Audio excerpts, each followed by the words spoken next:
George, this is really your life's work. How did this affect you when you started in on this project?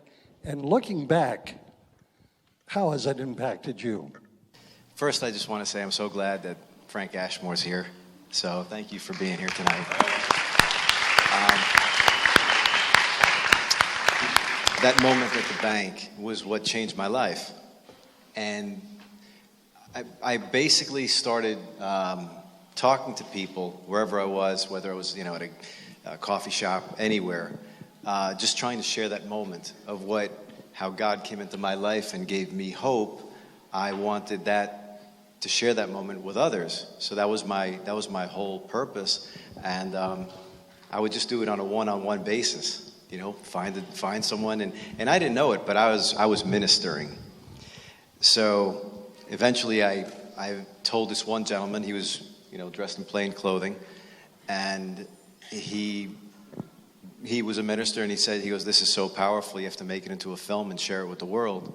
So that's what got me thinking, sparked my mind, to do something. And I was like, why didn't I think of that? I've been an actor for over 20 years, but that was it. It's like he put me on this mission, and from there, I can only say that seeing it now, it's very gratifying. It could only have happened with the amazing talent that we brought and all the people who put their time and effort into it. So I am more than pleased, and I just keep praying every night that this touches someone's heart and brings them closer to God. I'm going to ask Frank our next question. Frank, I know that you are an actual believer. How did this impact you when George came to you and said, "Hey, Frank, I'd like for you to do this movie with us"? When George asked me to play the part that he asked me to play, I had no idea exactly the magnitude of what I was being asked, because it was so special to George. He had a true Hebrews 13, 1 and 2 experience.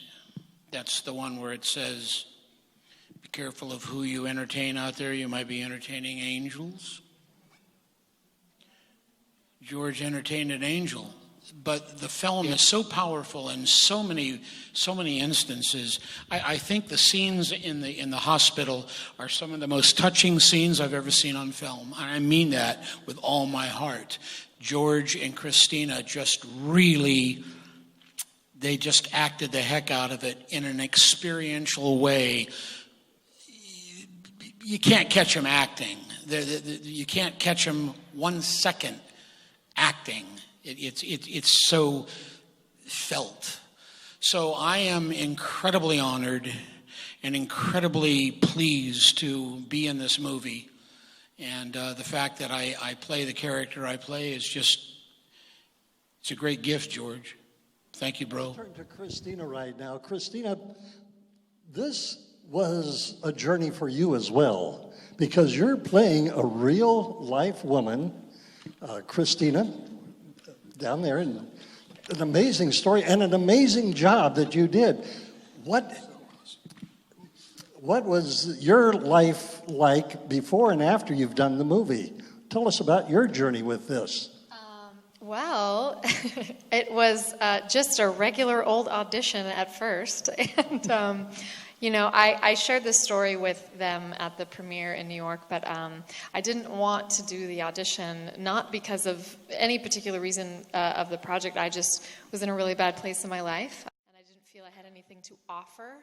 As an actor, it takes a lot to give of yourself to step into a role and even to audition, and I just didn't feel up for it. I didn't feel like I could bring myself to give anything, because I didn't have anything to give. And I got a notification to do the audition twice, and never in my life have I received that before. So I thought, well, gosh, this is a sign, something is telling me I need to do this. And so I turned in the audition and got called in for chemistry reading again, going, oh gosh, I'm just not in my best place. I'm not feeling like I'm going to give a good performance. And But I loved the material so much. It was such good writing, and I'm a writer myself, and oftentimes you aren't given very good writing as an actor, so it was sort of this, I was very drawn to the material. It felt very natural, it felt very conversational. I said, this is how real people talk and how they argue. And it just, I connected with it. So, yeah, so I got the part. I was completely blown away. And, again, it came at a time in my life where I was in such a dire state of financial need. And I was given this blessing to do this part. And then when I read the story and I met them and I thought, oh my goodness, this is real. Like, I get them. I get where they've come from. I get what they've been through. And I've been there many times, and I was in that current state, and I did not want to tell them that, of course, because I didn't want any sympathy. But I found a lot of hope and faith in just doing this project myself for my own life. So it was a blessing for me. Thank you very much. And Pastor Duran has graciously consented to run the microphone through the audience. And if you have a question, just raise your hand. One in the back right there, and we've got several here in front.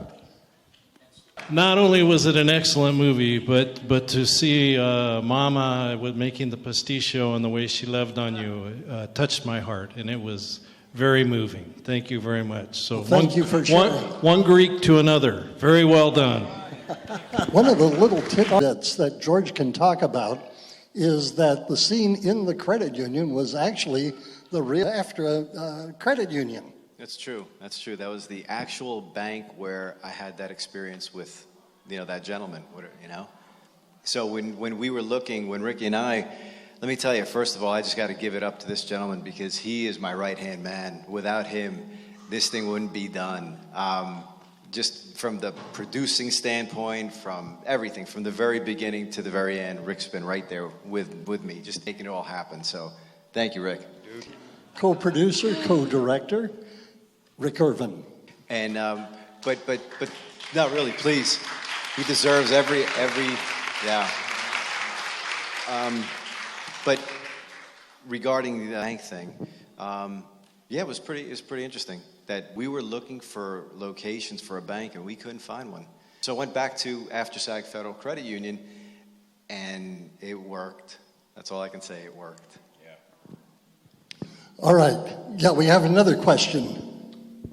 I just wondered if you had any children. We have 3 furry boys. Cats.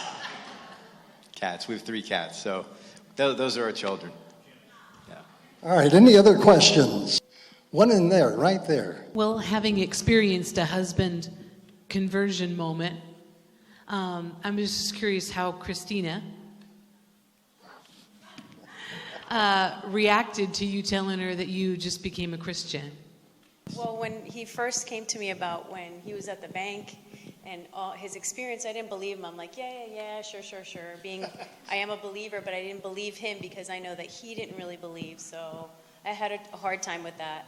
I was excited also that he was enlightened because of his experience. And there's another true story that happened, but we didn't put it in the movie, but George can tell you. No. There was a moment that we actually started praying together. And when we finished praying, in our spare bedroom, the computer monitor, it goes through the screensaver, goes through all the pictures on our computer. Now, as soon as we finished praying, I was standing up, getting off my knees, and on the monitor, it said, "Amen," with an exclamation point. And I go, "Kristina," I go, "Look." And she looked at it and she was just like, "Oh my Lord," right? And then I just remember looking up and saying, "I will never deny you again." Just having, God in our lives is just it's the most important thing you can have in your life.